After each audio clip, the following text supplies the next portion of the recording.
Cloud. Good morning, Canvas Real Estate. Here we are in the Miami Lakes office, and we have a special treat today. We're going to be interviewing a top producer, Joel Milian. I convinced Joel in a matter of 5 seconds to go ahead. It doesn't take long for me to get in front of a camera and speak. By all means. I'm sure by now all of you know that. Definitely, definitely. Well, for those of you that haven't met Joel, Joel recently joined us. He's been in the business over 20 some odd years, and he has come in as our productivity coach. And by the way, we are the only office of the 10 offices of Canvas Real Estate that have a productivity coach at your disposition. How about that? Now that's a bonus right there, I would say. We're breaking through. We're trailing, we're burning the trail. We're being the trailblazers. Perfect. So I'm going to be interviewing Joel, and he doesn't really know the questions that I'm going to ask, but I'm sure he's going to have great answers. So why don't we get started? Ready, Joel? Absolutely. Okay, great. I would like to hear the number one advice that you give a new agent starting in the industry or an agent that wants to jumpstart their business once more. Well, I would say the first thing is that this is a business and you need to treat it as a business. Mm-hmm. So the moment that you got your real estate license, this you don't hear in the school. But I will tell you that I learned it after many years of being licensed, actually even having my own company. Because at one time I did own a brokerage firm, and for 5 years after the real estate bubble bursted, then I closed it down. But not even then did I treat it as a business. It was only when I got involved with my previous brokerage firm that I learned that this is a business, and therefore you have to treat it like a business. So that would be my number one advice for any new agent, is that you are in business. You have opened up a business, and you can name it your name, whatever, and PA at the end, as a corporation. Definitely. And with that comes to mind that you're going to brand yourself as a business. Absolutely. Absolutely. So yes, you are part of the Canvas Real Estate Group, but you are a business within the Canvas Real Estate Group.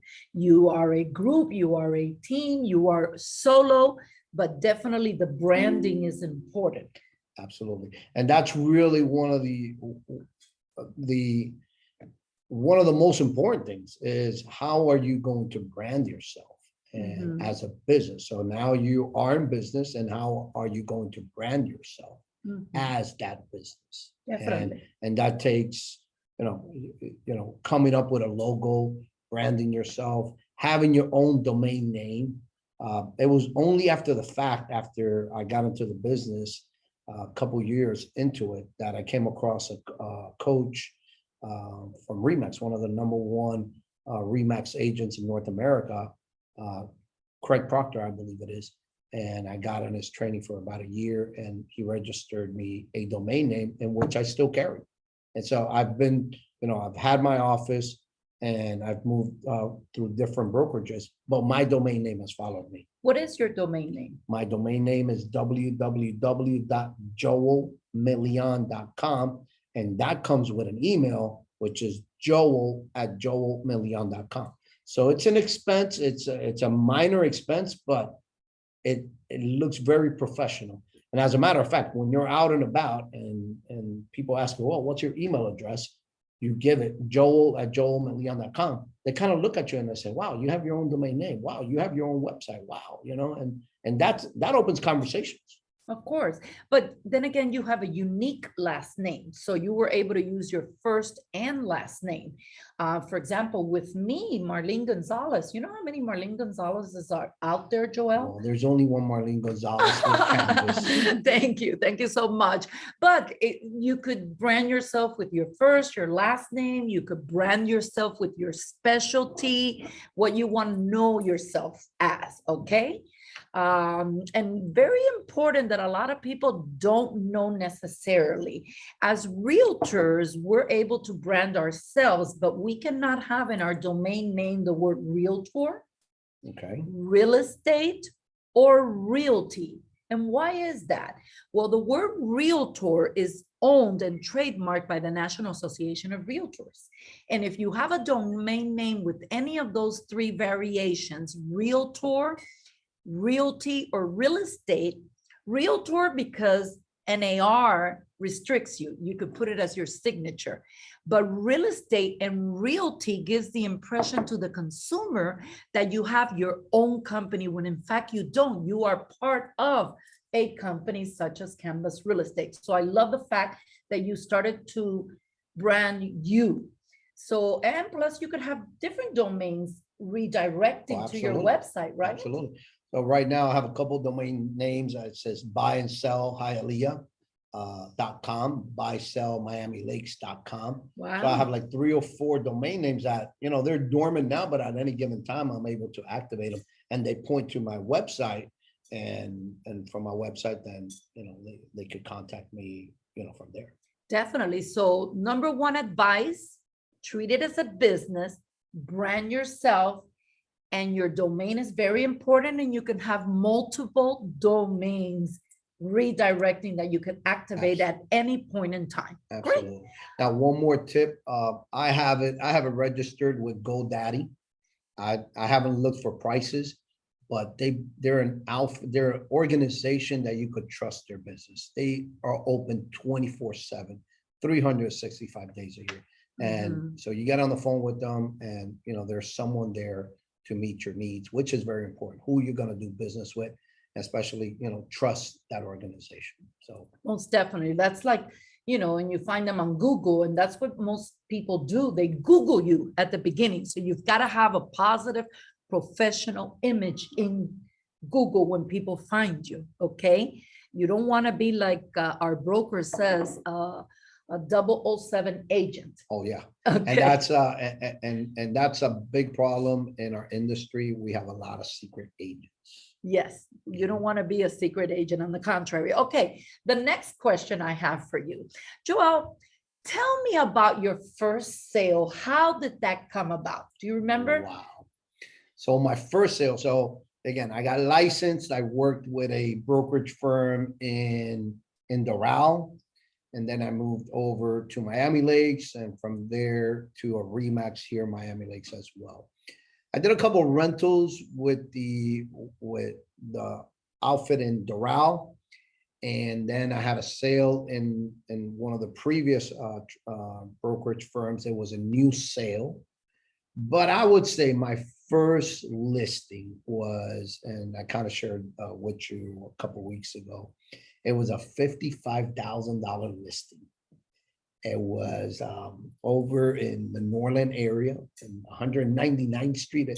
So it was 510 Northwest 199th Street. It's still there.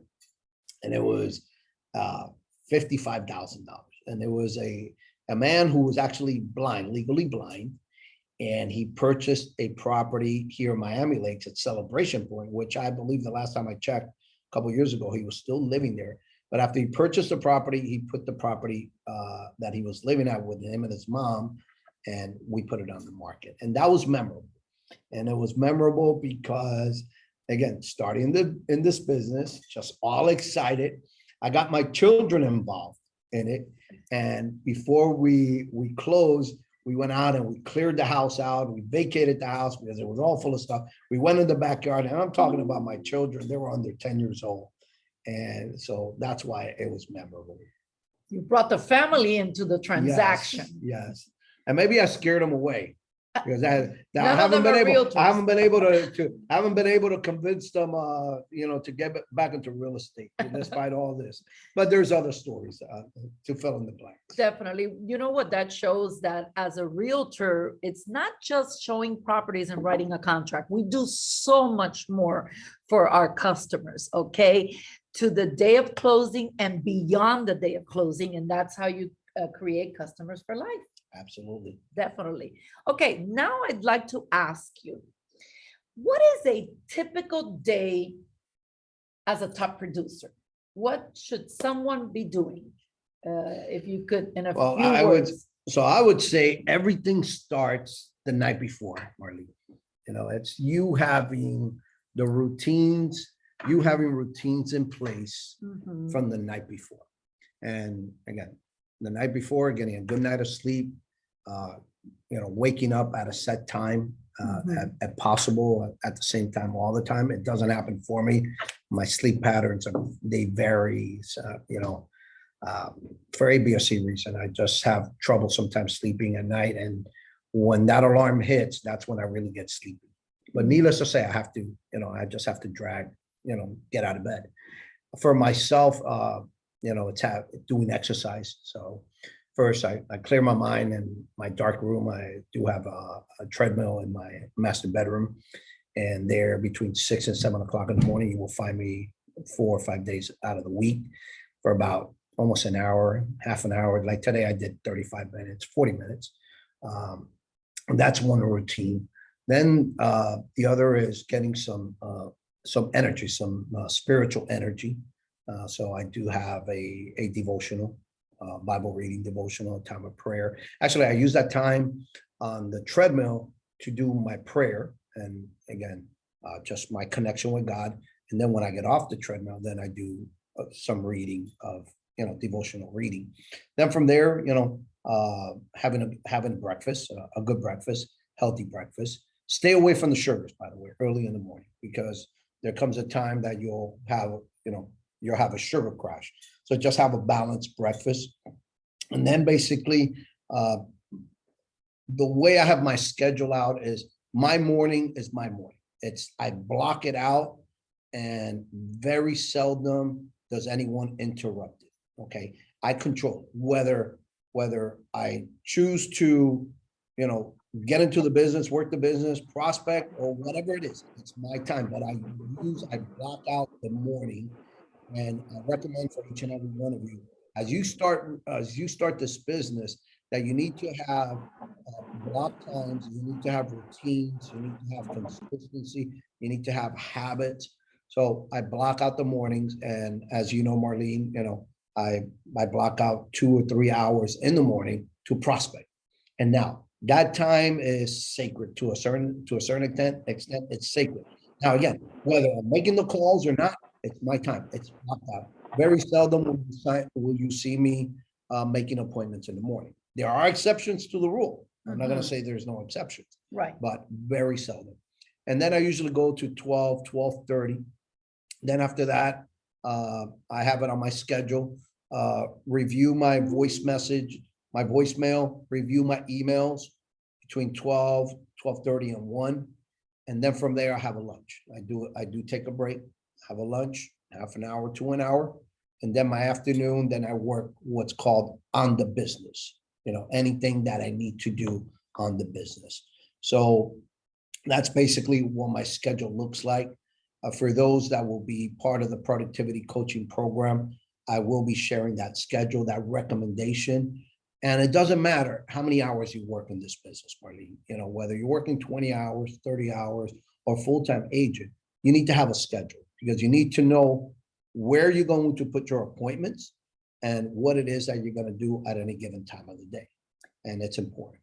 You know what I get from that? I get, number one, you're very disciplined and you have a routine. And secondly, you control your business. Your business doesn't control you. Absolutely. So you make the time for the prospecting. Now you've made time every Wednesday and every Friday, lunch and learn here with us. And if somebody reaches out to you, an appointment, so on and so forth, I would assume you give them options. I'm available Wednesday afternoon, Thursday morning, and all day Friday, or something to that effect. Absolutely. Right? Yeah. So you always want to give your customers, and again, it's about you controlling your schedule. If you don't control it, somebody else is going to control it for you. Definitely. So you always want to give alternate of choices.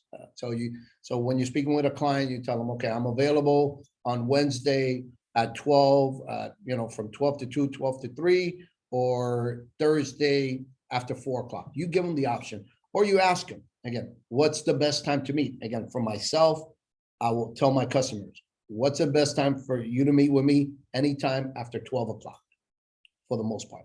Now, they say, no, I can't meet you after 12 o'clock, then I'll see. I'll make it the exception. But I need to make sure, I will make sure that they cannot meet me anytime after 12 before I schedule them. Well, like for example, the new realtors coming on board, I think Wednesdays and Fridays are sacred. Why? Because you have to learn. And you're always going to be learning in this industry, whether Absolutely. you've been in it 1 week or 23 years or 26 years, there's always something new to learn. So that's a time that you shouldn't be going to an appraisal or an inspection or a listing appointment or showing properties unless you have no other choice. That's how you control your business. Remember, this is your business. Absolutely. Okay. And this is, and for the agents that are new, again, in the business, the challenge is that when we get a call from a customer, we drop everything to meet their needs. That's just our nature. We want to serve because we are in the service industry. Mhm. But at the same time, we forget that we're in business, and every business has a schedule. Mhm. So you're not an ambulance, you're not a 911 or the first responder. And I think if you project that and if you have that posture, that this is a very important word. If you're taking notes, posture. If you take a posture from the get-go, Mhm. your customers will feel confident to do business with you because now they're seeing I'm dealing with a professional. I'm not dealing with a run-of-the-mill agent that they're available at every time. There's been times, and I hate to admit this, but it's being recorded. There's been times that customers say, "Well, no, could you meet me at a certain time?" And just for the sake of it, in order for not to give them the impression that I'm available at any time, I tell them, "No, I'm sorry, my schedule. I'm looking at my schedule, and it's I can't meet you at that time, but I can meet you." And I'll give them 1 hour after. So they say, "Oh, could I meet you at 2 o'clock?" I'll say, "Oh, could I meet you at 3?" That way, I take the posture. I take control of the schedule. Definitely. And you said earlier in your response that you prepare the night before. So in other words, if you're preparing, you already have lined up which property owners you're going to try to reach out to during your hour of prospecting or 2 No, hours. what I mean about preparation is laying everything out. So last night I went through my process, I laid my clothes out, my exercise clothes out, my computer, I shut it down, just have everything lined up. Being that my Wednesdays and Fridays now have changed a little bit on my scheduling, I need to be a little bit more disciplined. So I left even part of my breakfast prepared, the snacks my lunch that I was going to bring in, I left it all packed because it's 5 minutes here, 5 minutes there, but they add up with time. So that's what I mean about preparing the night before. Perfect, perfect. Now, here's the next question. Just started, you take your basic courses or continuing education or whatever. What is the best advice you could give an agent on how to excel in the business beyond the prerequisite courses? Okay, so again, there's basic courses, and what I recommend to every agent that's here listening to us is your first year, really your first 12 months, you need to be learning based. There's a curve, there's a learning curve, and so you could relate to this. I would say, think of it, this was my mindset when I joined the real estate business. I am going to the real estate university with an opportunity to earn a paycheck. And what do I mean by that? Most careers out there, they take anywhere between 4 to 6 years before you actually work in that field that you studied it. However, us in the real estate business, with $500 or $1,000, we're open for business. That doesn't mean that we're ready for business. There's a learning curve. So you are in the real estate university with an opportunity to earn a paycheck. So first things first is be learning based. Now, I would say the first 30, 60 days, 60 plus days, you really, you're open for business, and I know you're excited to let everyone in the world know that you are in business. But if an opportunity comes across your path and you're not ready for it, that first impression, you lost the opportunity. Not only that, that person, you kind of lost credibility with that person, you know, unless it's a family member that they know that you just started. But that's the last thing you want to do, because it's really about first impressions. So what you want to do is be learning based, learn the, you know, how to navigate the MLS, learn the contracts, the ins and out of the contracts, learn. This is one part that many agents, they fail to learn. It's the part of the financing. You don't have to know everything about financing, but you need to be able to learn, you know, how to qualify your customers. What does it take to qualify? Right. You know, and that takes you speaking with other mortgage brokers and pick their brains, see what programs are out there, see how they do the calculations, look at different things. And there's so much to be learned in this business, Marlene. Even 20 plus years after, I still learn during every transaction. Right. And you know, one thing I also recommend when I'm doing the initial orientation, once you learn like the basics, I say people that get their license, it's like graduating from high school. In other words, they know nothing. Absolutely. So now you go to the Canvas University, the real estate university, but then you want to maybe get a bachelor's, a master's, a PhD, quote unquote. And that's where designations and certifications come on board. And there's a vast array of designations and certifications that are offered through the National Association of Realtors and through the Florida Association of Realtors. I believe the first one that's recommended is GRI, Graduate Realtor Institute. Now, I don't know all the particulars. I know you have about 2 years to take the courses. And just like a doctor has different designation, you would be, for example, Joel, Milian, GRI certified. And then the next designation is highly recommended is CRS, Certified Realtor Specialist. Or certified residential specialist, right? And there's all sorts of designations. If you want to work with sellers, with buyers, with military relocation, there's a senior citizen designation. There's a negotiation designation now called RENE, RENE.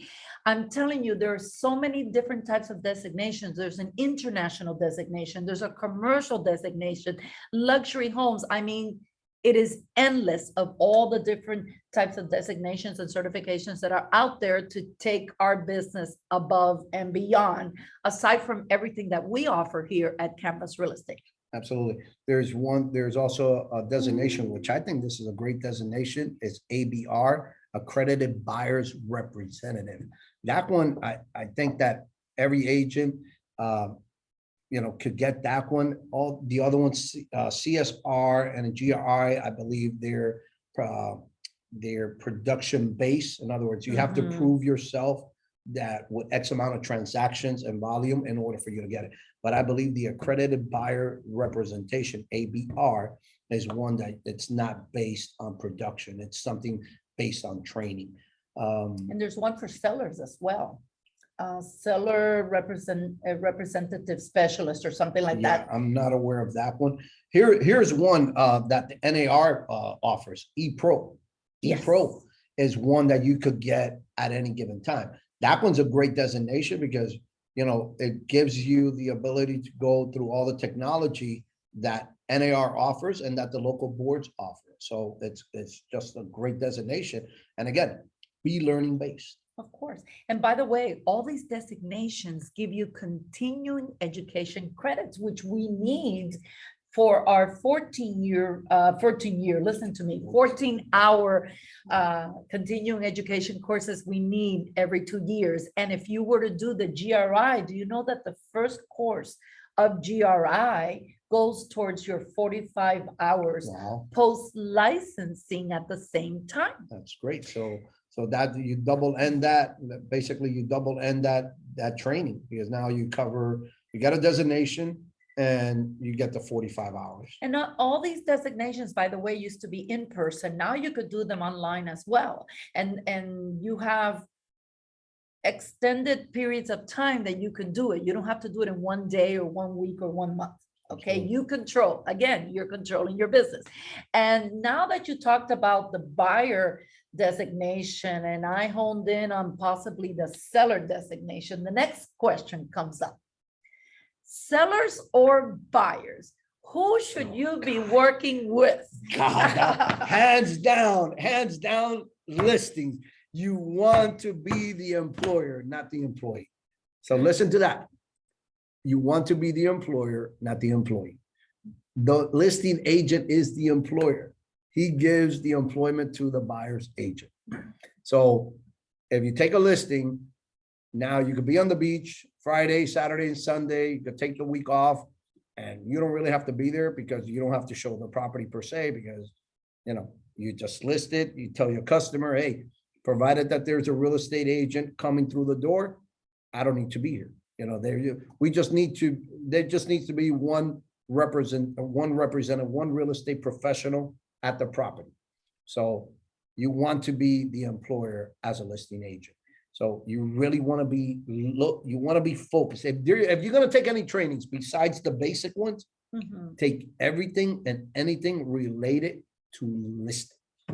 Become proficient in listings. Listings is the name of the game, Well, they it says, say. well, there's a couple of names and like kind of like wording, or I don't even know how you say it in English, but list to last. True, I've heard that one too. So list to last and you control the business. Absolutely. I know at the beginning, we deal more with buyers than with sellers. But while we're maybe helping a buyer here and there, we have to hone our skills to get listings.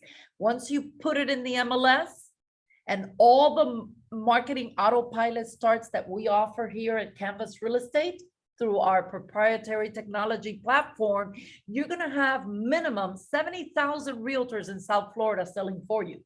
That's what you were talking about. Be the employer, not the employee. Absolutely. And now here's another thing. Most agents that come into this business, they start out as buyer's agent. Okay. And I'll tell you something. I enjoy the buying part, you know, showing properties. I don't mind it again. But this is the thing, that you get comfortable with becoming a buyer's agent. And then you kind of put that on the back burner. No, you want to have a balance. Again, this business is about balance. You want to be more heavy based listing, but you're going to work with your buyers because, again, your first sellers are going to be your buyers. So you need to have that funnel of past clients, but be listing based, but at the same time, you know, be the best that you're able to be as a buyer's agent. And don't forget that, don't get comfortable being a buyer's agent. That I guess in a nutshell, that's what I want to get through. Don't get comfortable being a buyer's agent. Okay, great. Well, here's the next question. You're in the midst of a transaction.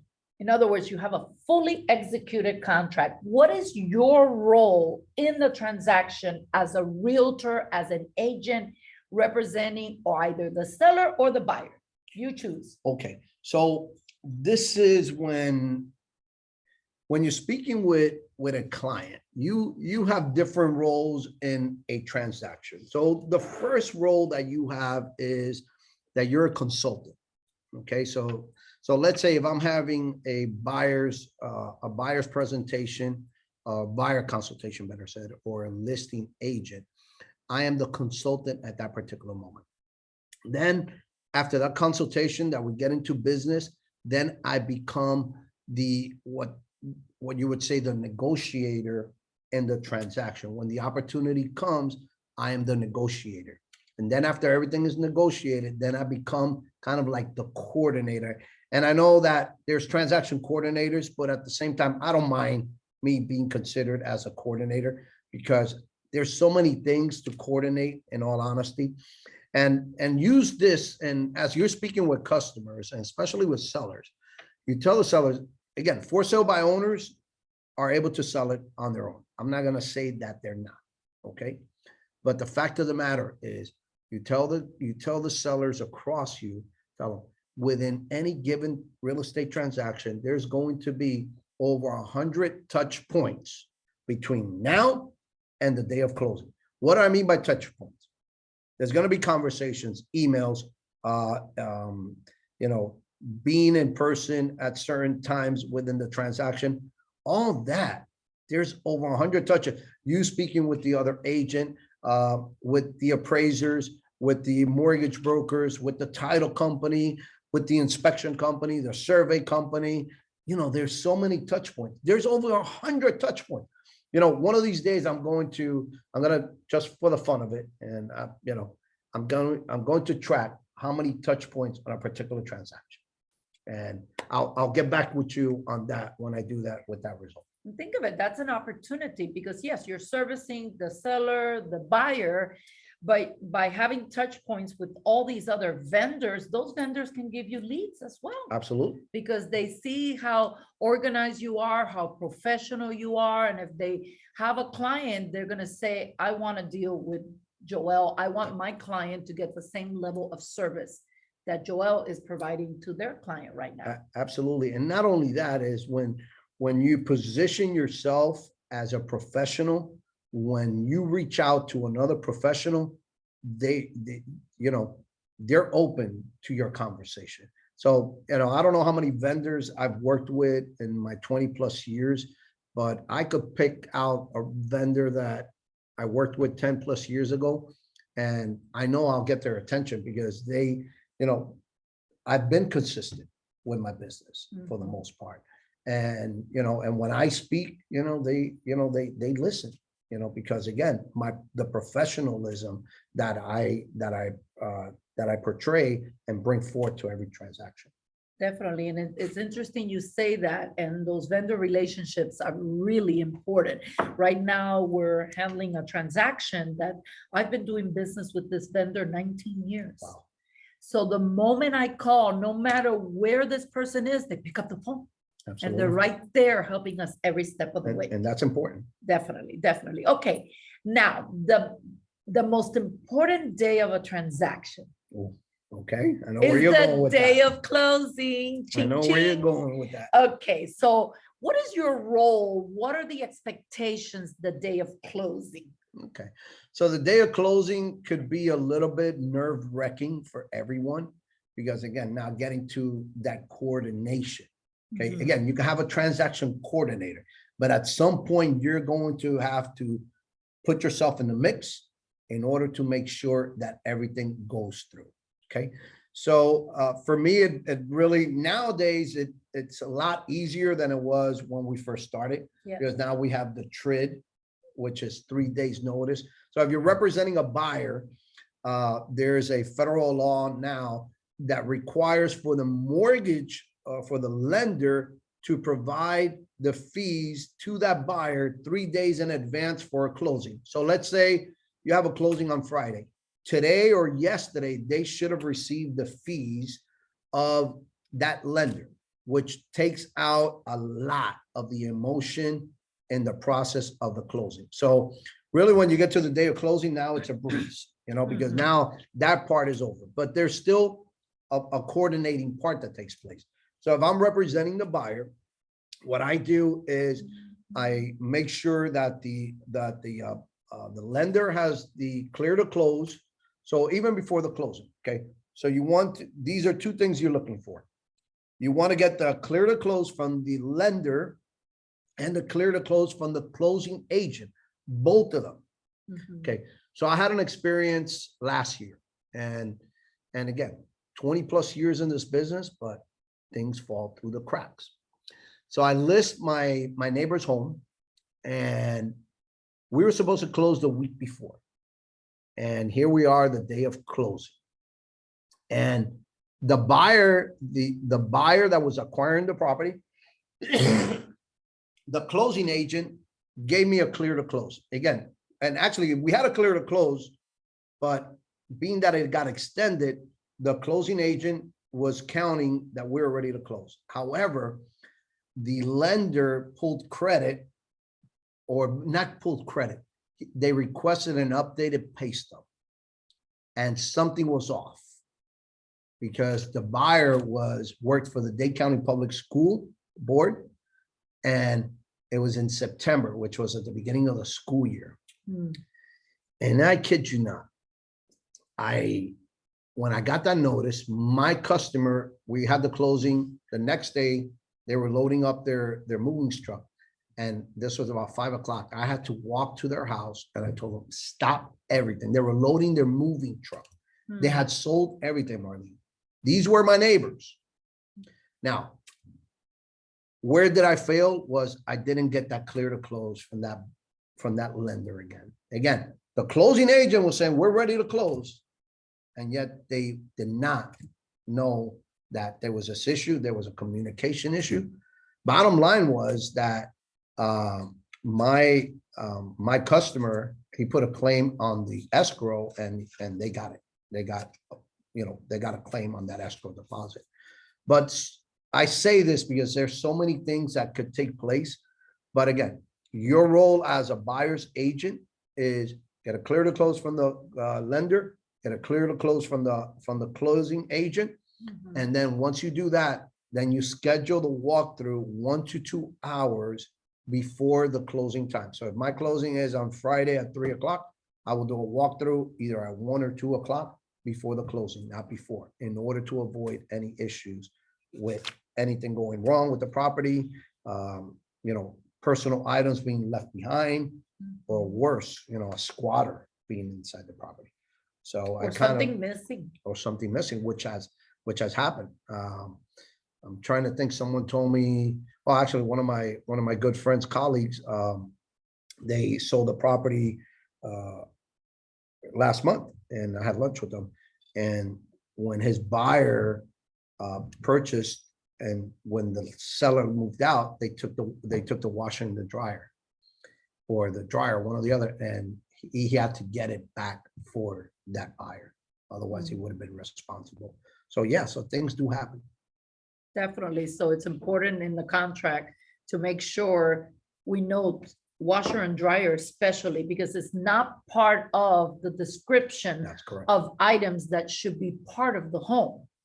And a lot of people forget that. I once had a case that I automatically put washer and dryer because when I toured, it was a house that had been completely remodeled, but the investor was not installing the appliances until the day of closing. So I assumed it was going to have a stove, a refrigerator, microwave, dishwasher, washer and dryer, because there was a laundry room with the hookups. The day of walkthrough, the washer and dryer was not there. So I asked the realtor, listen, I see you installed everything. When will the washer and dryer be installed? Oh, that's not included in the sale.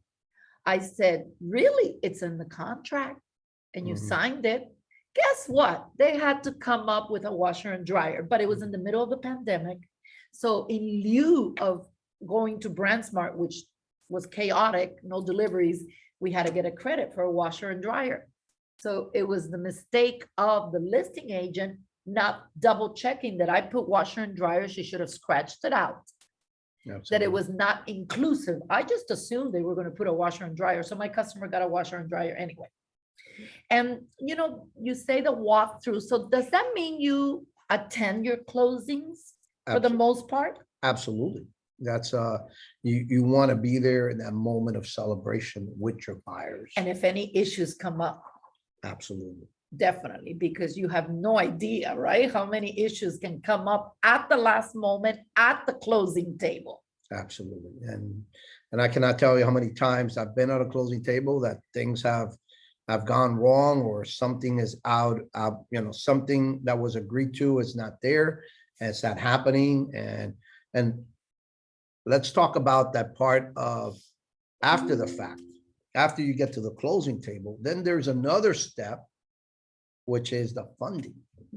When is the keys going to get turned over? When is it going to be authorized? And I cannot tell you how many times that part, that again, you're at the closing table, but the keys are not being surrendered. Now, the buyer is expecting the keys because he signed over, he sent all their funds, The seller says, no, I haven't gotten my money. So at what point do they get the keys? So again, these are conversations before you tell them, okay, you at the moment that the loan gets funded, that you receive a confirmation that the loan was funded, then the keys will be released. So again, Funded, not receipt, because I think that changed a while back. People wanted to see the funds in their account. Now, the law or the rules say that as long as it's been funded, even if it hasn't been dispersed, we're obligated to turn over the keys. well, in And times there's a past, fine line there. in times past, Marlene, remember, we used to walk away with the checks. But Yes. now with the advent of the convenience, having the funds wired, that's where things have gotten a little bit tricky. Mhm. But yeah, it's funded is the key. And I don't think there's really a rule per se. It's just that in the industry, it's been happening so many times, hundreds of thousands of times, and now that's part of our delivery to conclude a transaction. Once it's funded, then we're ready. That we're ready. And the customer leaves the closing table with A closing gift, that too, and a smile. a smile on their face, because if they do not leave that closing table with a smile on their face, you're not going to get any repeat business, perhaps. That's right. Or referrals. That's right. So that leads me to the last question. Okay. How does that turn into a forever client? Wow. So here's another mindset. Okay. So there's, just as I said, as important when you start this business to have the mindset that you are in the real estate business, that you have a business, be learning based, always learning and training. The other mindset that you want to have, if you're going to do this long term, is that you need to have the mindset of referral based business. You want to get to the point that 10, 15, 20 years, that that over 50%, and my goal is to be 75%, 75+%. But let's say as a goal, that 50% of your business is to be referral based.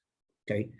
And it takes a lot of work, a lot of effort, a lot of energy, and you staying in communication with your customers even after the fact. Okay.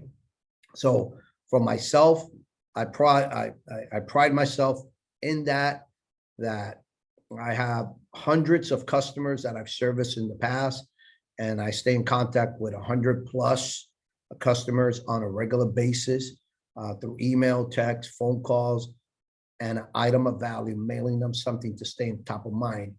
And again, as a referral base, you want to have a business that's referral based, because it's the key to that. It's cheaper, less expensive to service a past client than to go find a new client. Sure. Because if you did what you're supposed to do as a real estate agent, and in other words, you service that customer with flying colors, like we would say, then when they're thinking about a real estate transaction, chances are they're going to reach out to you versus you going out and trying to find new clients. Because again, people do business with people they know, people they like, and people they trust. So if you've done business with someone before, chances are that whenever they get ready to do something, you're going to be, again, top of mind. And it's easier to walk into a home, to list a home from someone that you did business before than a brand new customer. Or that they referred you highly. Or that they referred you highly. Definitely, definitely. Well, that's great. Thank you so much, Joel. I know we didn't really practice this, but I think all the tips that you shared with us and your expertise is going to help a lot of agents. We should do more of these interviews. We just have to think of other people to invite to the table. Absolutely. And I guess one way to sit on this side of the computer and to get interviewed is to get some production going, get momentum. So I'm looking forward that in a couple months that the agents that are part of the productivity coaching program, that they're in momentum. And is it okay for us to announce what we're gonna do the last Friday of the month?